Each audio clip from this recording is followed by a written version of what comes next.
Félix va-t-il céder Jean-Pierre Bemba pour la situation qui lui est revendiquée au niveau de la France dans ce procès Roger Lumbala ou pas? Est-ce que nous pouvons appeler ça comme match de barrage pour Félix? Est-il devant une équation qu'il ne comprendra pas ou bien qu'il ne pourra pas réaliser? On connaît les joueurs et son jeu. Si les sorts arrivaient à tomber sur Jean-Pierre Bemba, alors au revoir à lui. Bonjour, bonsoir. Nous vous saluons de partout où vous êtes en train de nous suivre. Nous, c'est Analysons Congo. Nous venons vers vous aujourd'hui. Nous sommes le 14 du mois de novembre 2025. Nous voulons échanger, partager et essayer de comprendre la profondeur de certaines choses. Pour l'information, pour les gens qui ne sont pas encore informés, il a été élu Aimé Boji comme étant le nouveau président de l'Assemblée en remplacement de Vital Kamerhe. Si nous devons un peu rentrer en arrière dans l'histoire, vous allez vous rappeler qu'Aimé Boji a été ministre et il avait démissionné. Ensuite, démissionné de son poste de ministre, il a été automatiquement, il a repris sa place à l'hémicycle et de là, il a postulé comme candidat à ce poste-là. Ça n'a pas pris quelques jours. Le président de la République, dans le cadre de sa famille politique, l'Union sacrée, il a fait de lui le candidat unique sur 12 qui y était. Et le voilà aujourd'hui, toute la journée du 13, il y a une circulation de beaucoup d'argent. Déjà, les députés se plaignaient puisqu'on les avait juste servi 2,5 cas, c'est-à-dire on les avait donné 2500 $ à chacun au lieu de donner 6000 pour accepter de le voter. Et les députés disaient que c'est l'unique moyen pour eux de pouvoir se retrouver. Alors, vous allez compter avec moi 6000 fois 500 personnes. On dira que c'est pas beaucoup, mais c'est de l'argent. Donc, premièrement, on sait qu'il n'a pas été vraiment voté. Il a été nommé par Félix. Et on sait qu'il est là, il est arrivé là. On doit maintenant se poser les questions. Quelles sont les choses dont on reprochait Kamerhe et qu'on laisse que Boji puisse le faire? En coulisses, on sait qu'il y a cette discussion du changement ou modification de la Constitution. Mais en vrai dire, c'est le changement, pas la modification. En coulisses, on sait qu'il y a une préparatif de 2028. Soit Félix doit avoir un dauphin, soit il doit continuer. Mais des voix s'élèvent de plusieurs du membres de l'Union sacrée, et notamment de l'IDPS, qui sont en train de dire que le mandat du président passera désormais de 7 ans et illimité. Illimité, si je peux le dire. Ils peuvent être renouvelés autant de fois. Et sur la question, il y a même d'autres voix qui disent que l'opposition devrait être supprimée, puisque l'opposition devient un socle de confrontation. On ajoute à cela que le président devra être l'unique et on aura affaire à un parti-État. Donc, on est en train de mettre dans la constitution congolaise, c'est la pensée de certaines personnes, de mettre dans la constitution congolaise officialiser ou légaliser la dictature. Et vous allez comprendre que les démarches pour lesquelles certaines personnes, tout le monde est en train de se retrouver, c'est presque ça. Alors, est-ce que l'élection de Boji, ou la nomination de Boji, moi je ne l'appelle pas l'élection, c'est la nomination de Boji, aura-t-elle de l'impact sur le terrain, à la fois oui ou non? Bon, dans le secteur de Walungu, dont était aussi son chef Vital Kamerhe, ça n'aura pas tellement d'impact, peut-être pour le Wazalendo, mais pas pour d'autres personnes, puisque l'entité elle est occupée par des forces qui sont purement l'AFC M23. Mais seulement, on est entré, comme vous connaissez les stratégies, Félix prend un frère pour se lever contre un autre frère. Seulement, on est dans le domaine, on est dans les contextes où Félix s'est dit qu'il faut élever un frère contre un autre frère. Donc, et on dira, et plus tard il vous dira, non, c'est pas moi, ce sont les Kivusiens qui ont fait, les Swahiliphones qui ont fait ceci et cela. Bon, il a de la matière nous allons continuer et nous allons faire des éditions peut-être spéciales à propos de ça, depuis le début jusqu'à la fin, mais au moins nous vous flashons cela. Sur le plan de sport, vous savez que le match d'hier, la RDC l'a remporté contre le Cameroun, ainsi donc la RDC, elle s'attend à affronter notre équipe. Maintenant, toute la question, bon, ils vont affronter le Nigeria certainement prochainement. Maintenant, toute la question, on les avait promis $1 million, ils viennent de franchir le premier cap. Est-ce que ça garantit déjà $500 000 pour chacun? On ne sait pas. De certaines voix et les gens se sont levés pour dire non, c'est une fausse information, c'est pas vrai. Non. On veut juste broyer les pistes, vous savez, comme ça se passe. Et le président Félix, qui tient vraiment à voir que l'équipe aille à la Coupe du Monde, pas pour l'intérêt du pays d'abord, mais pour que l'on dise, à l'époque du président Félix, Félix a amené le pays. Et c'est là où se trouve un souci que j'ai toujours dit. Et je le répète, je vais peut-être aider quelqu'un à comprendre. Est-ce que nous sommes censés aimer le président Félix? Je vais vous poser une question, mais je sais que beaucoup de gens auront une réponse négative. Je l'ai répété plusieurs fois. Et je vais aussi encore le dire aujourd'hui. Nous, la population congolaise, on n'est pas censé aimer le président Félix. On est censé apprécier sa politique ou sa vision sur terrain des choses qu'il fait. Il n'y a pas question d'amour, il n'y a pas question de haine. Non. Et si les Africains en général, je vais prendre le cas des Congolais, ils disent que leur leader doit être aimé. On ne va pas aimer son leader, on va apprécier la vision ou le mode de travail qu'a son leader. C'est ce qui fait que quand des gens critiquent, ils pensent que vous avez la haine, alors que ce n'est pas la haine. J'ai un jour posé une question. Si votre père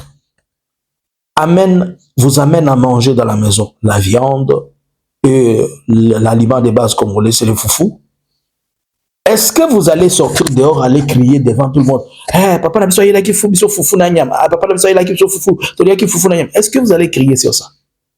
Et s'il l'amène pas, les enfants n'ont pas le droit de revendiquer ça. C'est dans ses obligations d'amener ces foufous et cette viande-là. S'il ne l'amène pas, les enfants ont droit à crier. C'est ce qui se passe. On vous met 10 km de route où les gens commencent à crier, je ne sais pas, les meilleurs, l'excellent. En quoi? Premièrement, les kilomètres de route qu'il a construit là, il n'a pas construit avec son argent. Il n'est pas aussi le responsable du pays. Il est le gestionnaire, il est le gérant. Si vous avez ça, au lieu de comprendre la politique, la vision, ceux qui n'ont pas dit ici à 5 personnes, notre politique à Félix Zarani, vision na Zarani, plan d'action na Zarani, dans les 5 ans, depuis 2023, qui peut déterminer la vision du président Félix? Il nous avait dit ici, d'ici le mois de... D'ici... C'est en 2024 qu'il a fait son... Il a dit que d'ici la fin de cette année 2025, il va nous construire 35 km de route. Nana Samonata 1 km. Et c'est maintenant toutes les routes au Congo qui sont en train de se briser. Mais quand vous dites que ce n'est pas ça, on vous dit que vous avez de la haine. Pour quelle raison on va avoir la haine contre nous? On ne s'est jamais rencontré. On n'a jamais discuté tout autour d'un sujet. Il n'y a jamais eu de conflit direct ou indirect avec lui. Mais notre intérêt commun, c'est le pays. Et quand ça ne marche pas, on lui dit. Azan a besoin de Bolingo, il y a maman Marthe, il y a maman Nyakeru et ses enfants, c'est tout. Et si toi tu as choisi de l'aimer, c'est pas grave, mais ne nous pousse pas tout le monde à dire que nous devons l'aimer. Bolingo, écoutani, bisona Félix Bolingo, écoutani wapi. Bolingo, écoutani wapi. Wapi Bolingo. Isa wapi. Bon, Tokolingele ni. Yebisanga Tokolingela Félix ni. On va juste apprécier ce qu'il a fait. S'il a fait de bonnes choses, ok. S'il a une bonne politique, bon, s'il faut qu'on l'ingaye, s'il faut qu'on l'ingaye, revenons à ce que nous sommes en train de dire. Ok. Le procès Lumbala à Paris. On est entré, Lumbala a été, vous savez, il se retrouve devant le cours de tribunaux française. La question pour laquelle on reproche Lumbala, c'est que Lumbala a commis des crimes entre 2000 et 2003. À cette époque-là, il était dans RCD-KML et Roger Lumbala, il était sous l'entité ou contrôlé ou bien sous la direction de Jean-Pierre Bemba. Ainsi donc, dans son procès, il demande à ce que on fasse intervenir Jean-Pierre Bemba comme témoin. Bon, est-ce que d'abord cette cour elle est compétente? Oui, elle est compétente, même si Roger Lumbala a déclaré avec son avocat que la cour en question n'est pas compétente. Et ils étaient en train de demander que le dossier soit transféré en RDC. C'est aussi une manœuvre pour permettre de brouiller les pistes et ceci et cela. Et son avocat a invoqué le fait que, vous voyez, la cour, elle est compétente. Récemment, on a même condamné Joseph Kabila. Alors que si vous vous basez sur ces dossiers de Kabila, même nous qui ne sommes pas les hommes de droit, politiquement, on comprend qu'il y a un grand malaise et un grand dysfonctionnement. Jusqu'à aujourd'hui, personne n'a condamné, personne n'a dit, il prend acte de la condamnation de Kabila, personne n'a dit, puisqu'on a compris du début à la fin que ce sont des choses qui n'ont pas de sens.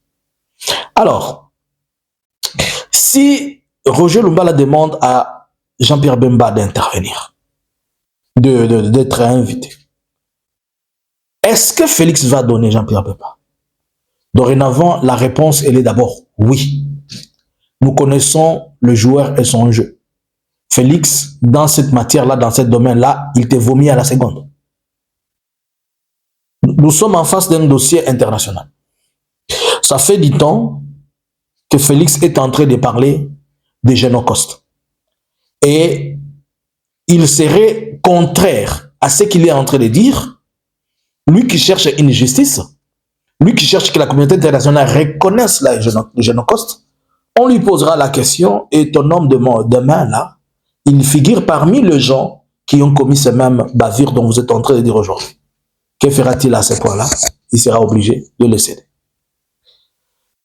Est-ce qu'on reproche Jean-Pierre Bemba des choses commises en Centrafrique ou bien on le reproche des choses commises en RDC? Ici, nous sommes en train de parler des dossiers RDC, qui est différent des dossiers Centrafrique.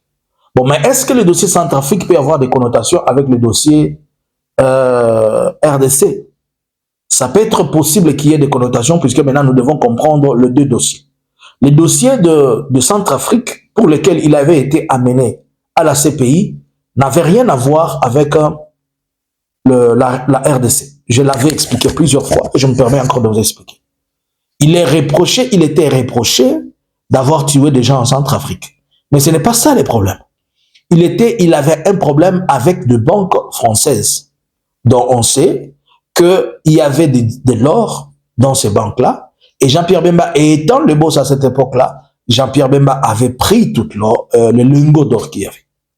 Mais ce qui est bizarre, c'est que Jean-Pierre Bemba, quand il a pris ces lingots d'or, il les a donnés aux Ougandais, notamment à Museveni de garder ça pour lui. Et comme la France a commencé à demander l'or qu'il y avait dans ces banques, Jean-Pierre Bemba disant qu'il n'y en avait pas, mais quand il y a eu plus de pression, il va demander à Museveni le fameux lingot d'or. Museveni te dira, je ne sais pas où est parti l'or, moi aussi on m'a volé l'or. C'est de là que le problème est devenu compliqué. Et c'est de là que plusieurs personnes plus tard ont dit que non, c'est Kabila qui l'avait fait arrêter. Alors que Kabila l'avait même interdit de sortir du pays, puisqu'il disait que les informations qu'il avait, que s'il sortait du pays, il allait être arrêté. C'est pourquoi on l'avait même proposé le poste de vice-président. Bon, nous ne sommes pas là pour permettre à ce qu'on entre dans les polémiques. Je suis juste en train de vous faire comprendre. Et maintenant, la situation de la RDC, c'est par rapport aux crimes commis dans tout le territoire qu'il occupait. On a parlé notamment, il a mangé la chair humaine et qu'on saurait tout ça. Alors maintenant, aujourd'hui, on arrête Roger Lumbala. Mais Roger Lumbala vous dit que moi, je n'étais qu'un simple citoyen qui n'avait pas de troupes. Je n'étais qu'un simple soldat. Mais le chef, c'était Jean-Pierre Bemba.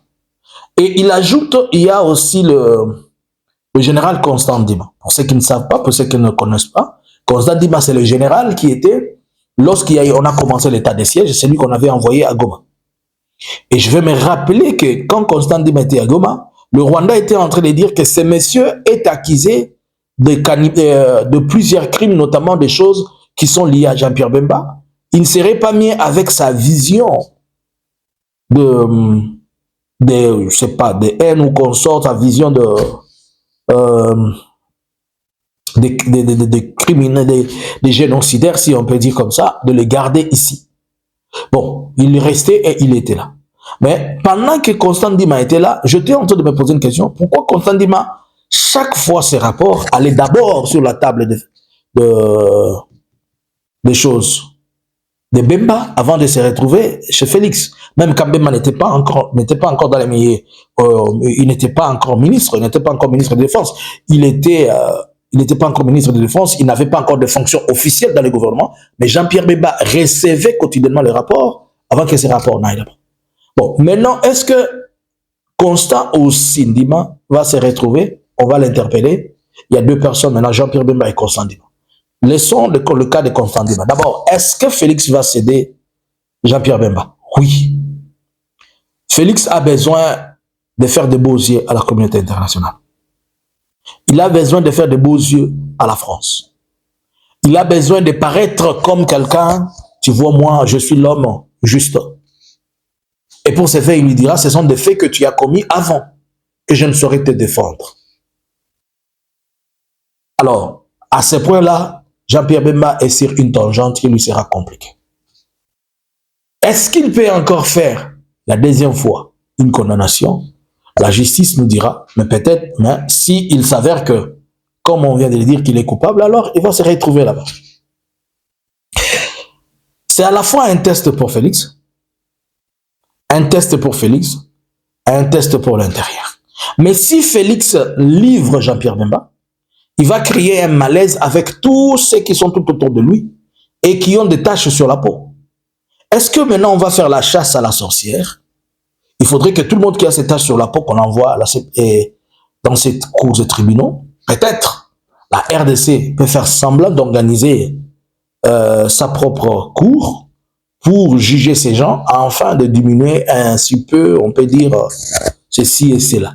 Mais dans tous les cas, ça va être un peu compliqué. On essaie de voir. Je vais parler comme un homme spirituel. Beaucoup de politiciens congolais ne comprennent, ne veulent jamais écouter la voix de Dieu. C'est le cas de Jean-Pierre Bemba. Si Jean-Pierre Bemba avait écouté la voix de Dieu, ces choses ne lui arriveraient pas. Prenez cette vidéo que je suis en train de dire là. Coupez-la. Envoyez-la à lui. Dites que cet homme-là, il s'appelle... Vous n'avez même pas besoin de lui dire cet homme. Montrez juste cette vidéo. Quelqu'un dit que c'est puisque vous n'avez pas écouté la voix de Dieu que vous êtes en train de vous retrouver dans ça. Je sais ce que je dis. C'est le cas de Félix. J'avais dit à Félix, ne touche pas à ces choses de la guerre de l'Est. Ça ne te concerne pas. Tu n'auras pas de victoire sur ça. Il y a quelqu'un que Dieu a prévu. Il n'a pas compris. Dieu m'a donné deux bonnes raisons pour lesquelles, il m'a donné une raison pour laquelle Félix ne pourra pas vaincre la guerre de l'Est. La première raison, c'est que cette guerre, ce n'est pas à lui que Dieu a revêti la grâce de la vaincre, comme un David à qui on a donné le capacité. Deuxième raison, si on arrivait à vaincre cette guerre, Félix va se faire passer pour un monument. Et Dieu n'est pas d'accord. L'Éternel, je m'excuse, hein, je vous ai toujours mélangé des choses. L'Éternel m'avait dit que lui-même finira ça. Puisque finir le Rwanda pour l'Éternel, c'est... Mais comme les gens veulent tirer leur gloire, je vous avais dit que même si vous voyez le Rwanda sortir ses troupes aujourd'hui, il retournera à cause de ça. Et c'est le cas de l'homme qu'on est en train de chercher à Paris, de Jean-Pierre Bemba. Apprenez à écouter ce que Dieu vous dit, ça va vous aider. Vos positions et votre argent ne sont pas le langage de Dieu, ou bien ce ne sont pas des choses qui vont imposer Dieu. Je sais ce que je suis en train de dire. Prenez ça, ce que je vous dis là. Dites-lui, cet homme a dit, c'est puisque tu n'as pas écouté la voix de Dieu. Qu'est-ce qui va arriver après? Wait and see. Alors, que pensez-vous? Jean-Pierre Bemba sera-t-il là encore une seconde fois? Mais tout porte à croire que depuis que ces choses ont commencé, depuis qu'il est venu même en République démocratique du Congo, il ne revient plus en Europe. C'est quoi le problème? Il a peur ou comment? Qu'est-ce qui va en fait se passer? On laisse tout entre les mains de la vie et de l'avenir. Selon vous, pensez-vous que Jean-Pierre Bemba sera arrêté ou comment? Bonjour, bonsoir. Analysins Congo subscribers.